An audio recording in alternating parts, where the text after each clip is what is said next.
はじめまして、田村真奈です。ゴールドコーストに住む大学1年生です。高校を卒業してすぐ日本を離れて、こちらに来てもうすぐ1年。半年間の英語の勉強を経て、今では専門科目の授業に出て、いろいろな国から集まった同級生たちにパワーと元気をもらう日々を送っています。こちらに来る前は、オーストラリアがどんな国なのか、学校ではどんな授業を受けるのか、そして日本の感覚が通用するのか、周りにはもう誰も教えてくれる人がいませんでした。今、私はこの町で暮らしています。この映像は同じような不安を持ちながら留学を夢見る昨日の私のために作った私の足跡の記録です。 Dreamtime Graffiti A Journey on the Gold Coast。 頑張れ昨日の私。今回訪れたのはたくさんの外国人留学生が学ぶグリフィス大学。グリフィス大学は来年で創立50周年を迎えるクイーンズランド州でも大きな大学の一つ。ブリスベン、ローガン、マウントグラバット、ゴールドコースト、ネイザンの5つの場所にキャンパスを構え、5万人の学生が学んでいます。そのうちの5分の1ほどは外国人。130カ国から集まった学生がキャンパスにひしめき合います。その中でも一番広いキャンパスであるここ、ゴールドコーストキャンパスでは1万8000人の学生が学んでいるそうです。ここ1ヶ月ほどはコロナウイルスの影響で大部分の学生やスタッフが在宅の状態にあるとのことで、普段の活発な様子は見られないのが残念でした。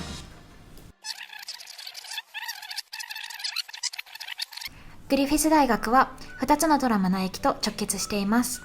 ゴールドコーストユニバーシティホスピタル駅、そしてもう一つは大学の名前そのままのグリフィスユニバーシティ駅。ホスピタル駅を降りて会場に上がると学校の正面に出ます。向かい側には病院が構えています。ここは先日トム・ハンクス夫妻が入院されていたことでも話題になりました。駅を出るとすぐ目に入るのがこのレストラン街。と言っても全面開業はしていませんでした。サンドイッチやコーヒー、メキシカン、アジアン、ハンバーガー、そしてバーなど様々な様式のグルメが軽食形式で展開されています。ちょっと変わっているのはこちら。レストラン街とは反対の位置にこんなお店もありました。テイク5、全部5ドルなのだそうですが、今日は閉店中。こちらは本屋さんです。閉まってます。こちらは図書館。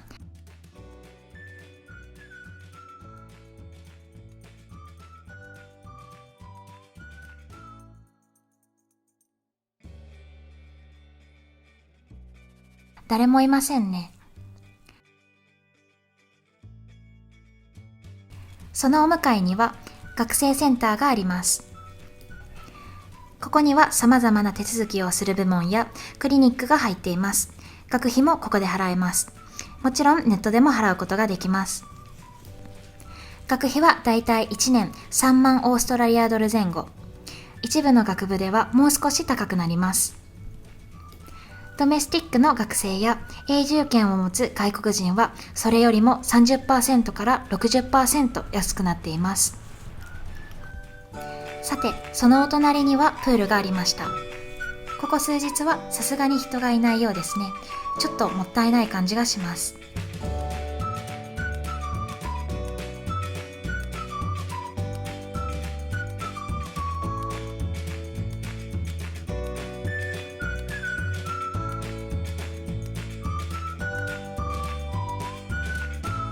こちらの学校に来ると必ず先住民への方々への敬意を示す宣言や場所があることに気づかされます。こちらも先住民の方々から贈られたもののようで、なんと蜂蜜の採取も行われているんですね。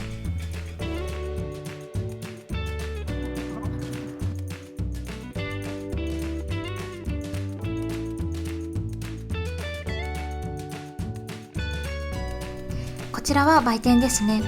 学校のグッズがいっぱいあるほか、学校生活に必要なさまざまなものが置かれています。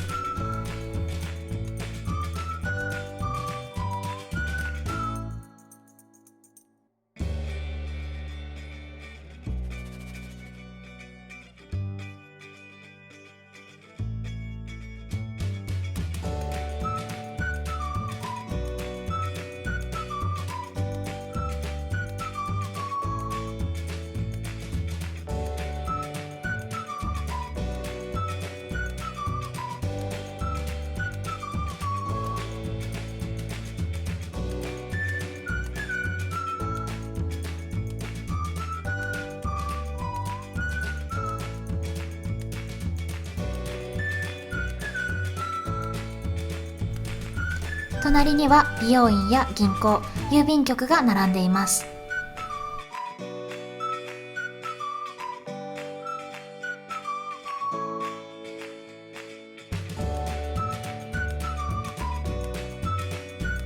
こちらではどこの学校でもこうした景色を見かけます。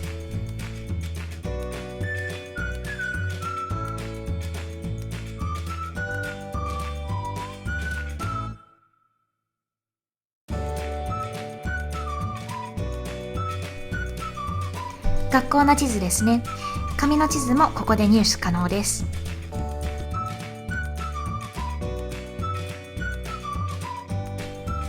今日は数日前に語学学校を卒業した学生さんにもお話を聞くことができました。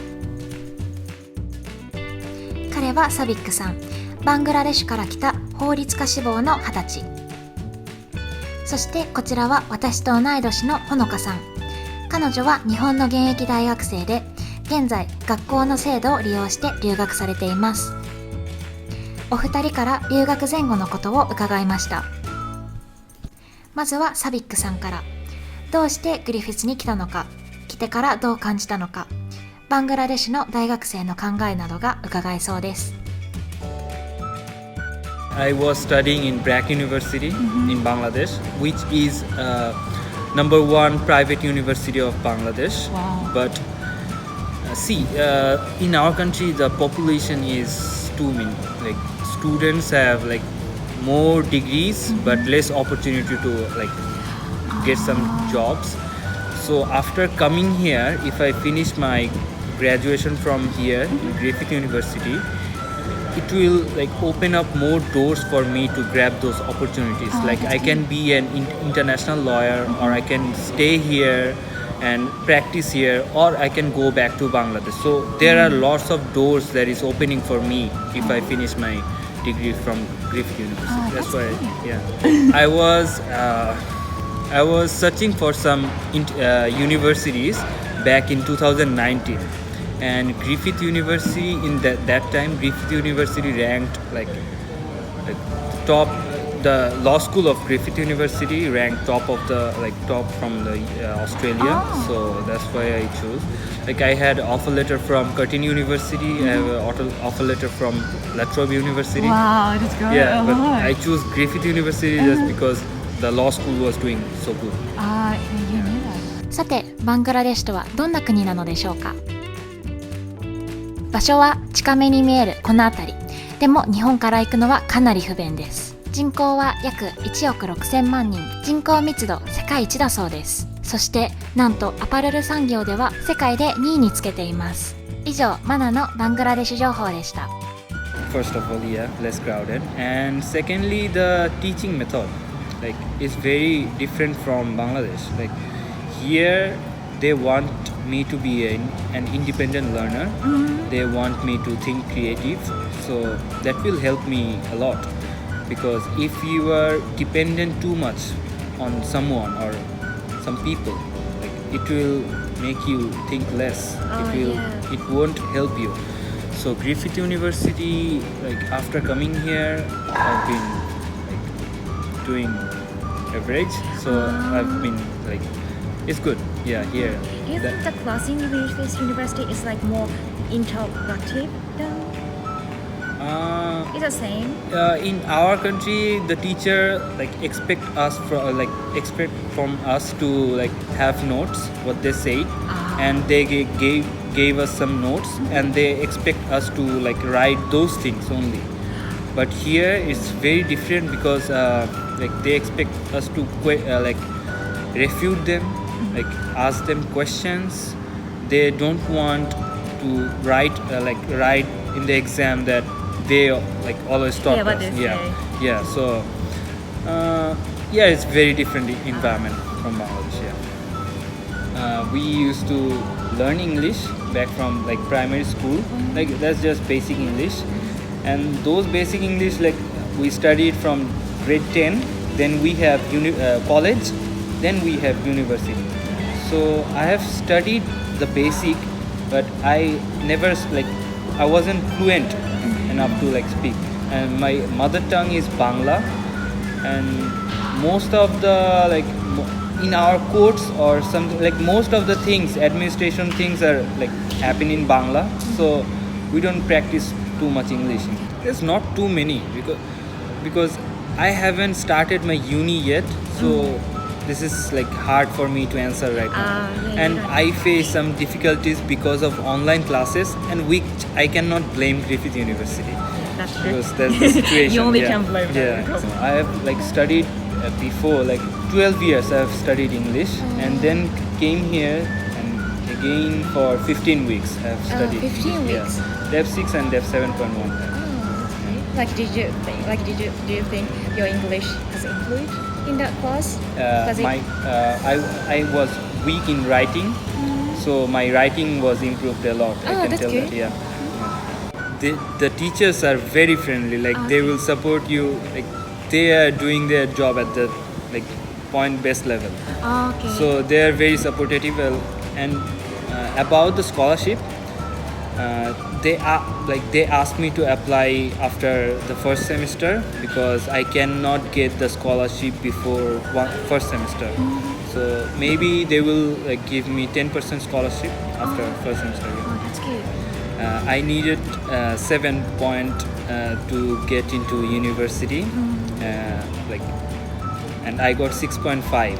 So when I was sitting in IELTS, I didn't know about the writing structure either. Like I had zero preparation, and without preparation, I went to like sit on give the exam, and I got 6.5. So I would recommend them to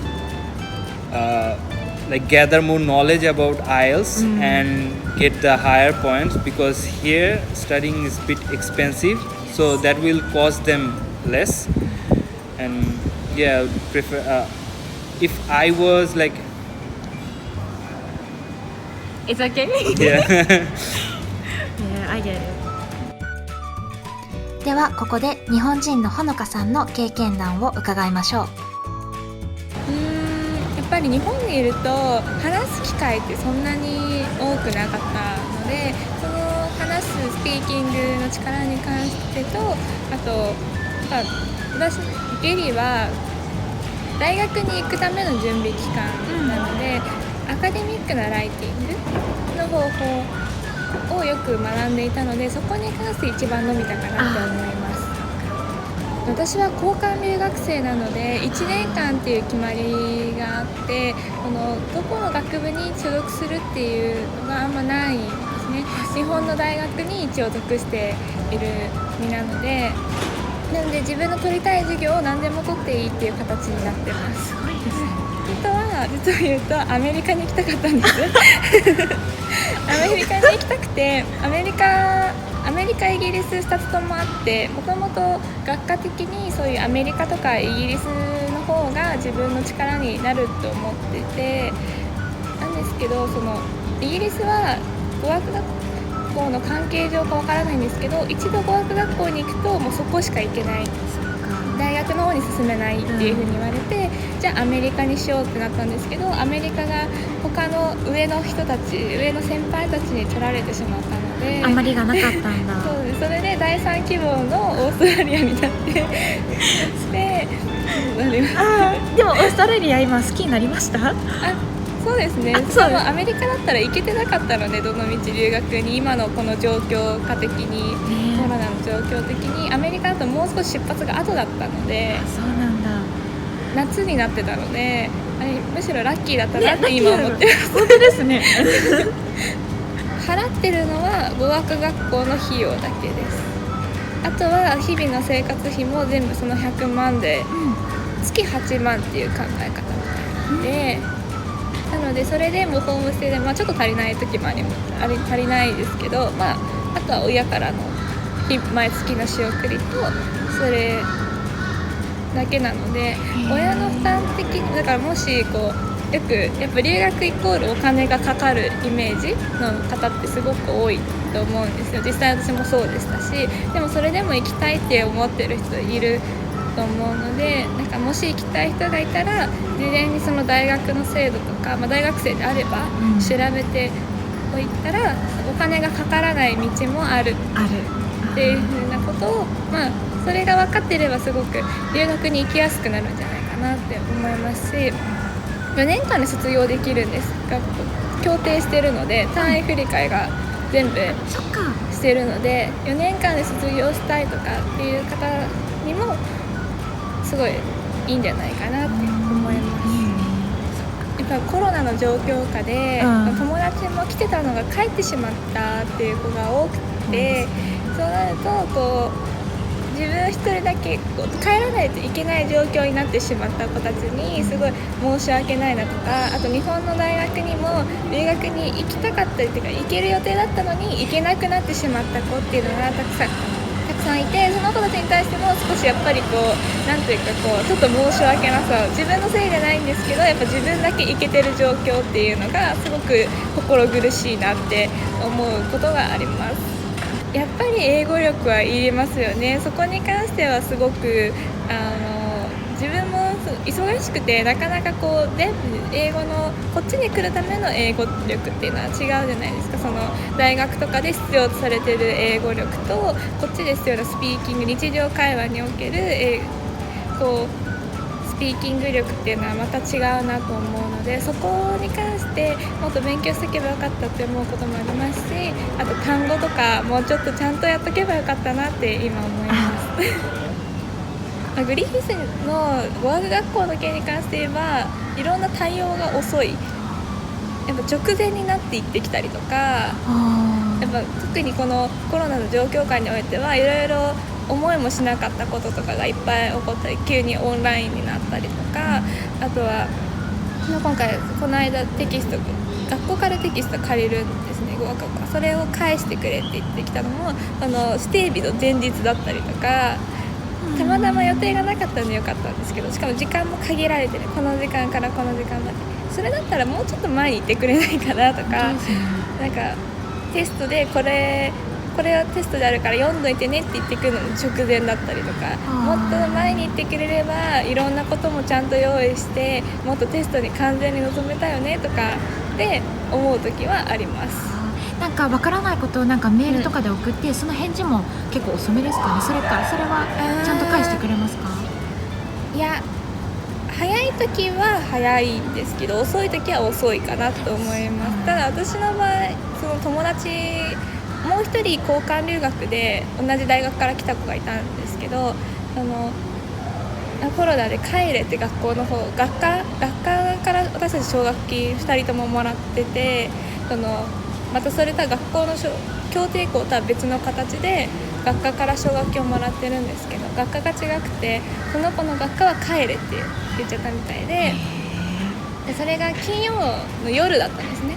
でもうすぐ帰んなきゃいけない状況になって、その時に担任の先生と連絡がつかないで、私の担任の先生はすぐ連絡がついて、しかも日本語でずっとやり取りができる先生。それいいですね。日本人のスタッフいるの？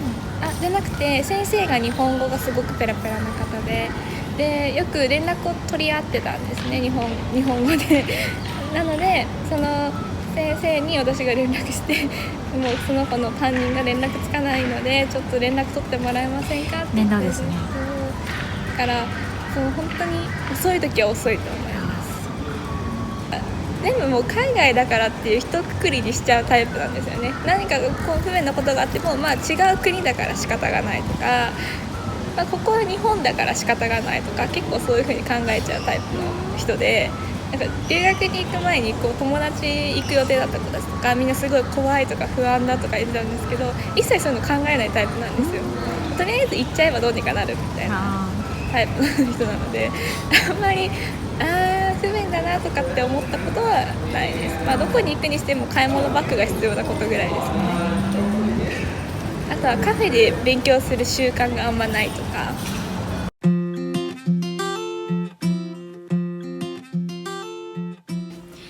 その英語の授業とか、先生の対応とかなんですけど、私が行ってた語学学校はやっぱ語学学校の先生は留学生のことを結構理解してくれてて、サポートも質問言ったらなんか先生は授業中でも英語を結構ゆっくり喋ってくれたんですね。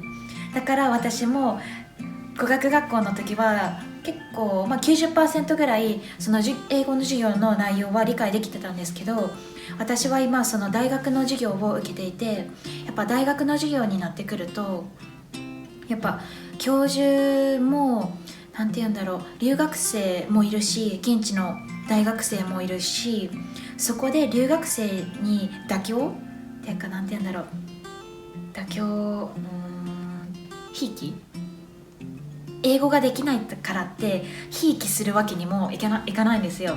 だからその大学に行ってからの授業の先生が話すスピードとかは断然違います。私はそこが結構困りましたね。私だったらその語学学校の時からも先生にはちゃんとしたスピードで話しておきたかったなって私はちょっと今思ってます。あとはその課題量のことについてなんですけど、語学学校の時は結構1週間に1個エッセイが出るみたいな感じで、ちゃんと先生が前もってこういうエッセイあるから下準備ちゃんとしといてねみたいな感じで、とりあえず1週間か2週間前ぐらいからタスクをくれたんですね。だから私もそれについて余裕を持って課題を終わらせれたんですけど、大学に入ってからはなんて言うんだろう、その自分の課題の進め方とかも先生はいちいちチェックもしてくれないし、本当にそこは多分日本の大学と似てると思うんですけど、やっぱ課題量は語学学校と比べて断然違います。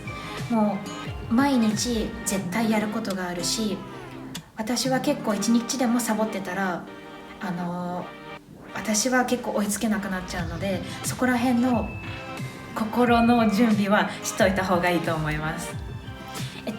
そしてもしその大学のサブジェクトを落としてしまった場合、フェイルした場合についてが、私の大学では1回フェイルしたらもう1回その落とした、サブジェクトを繰り返すんですね、次のセミスターなので、次のセミスター取るはずべきだったサブジェクトはまた次のセミスターに持ち越しみたいな感じでするんですけど、またもう1回その同じサブジェクトを落としてしまった場合、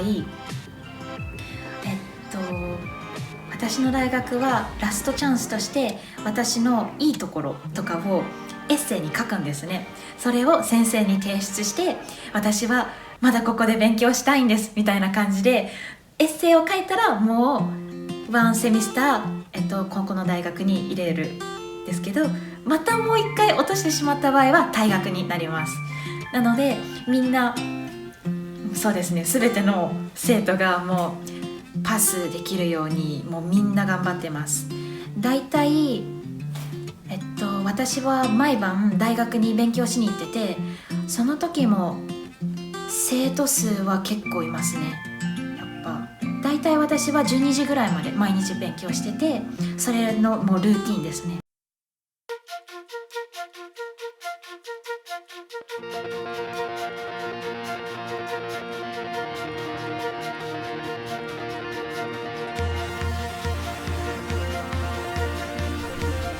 駆け足で回ったグリフィス大学。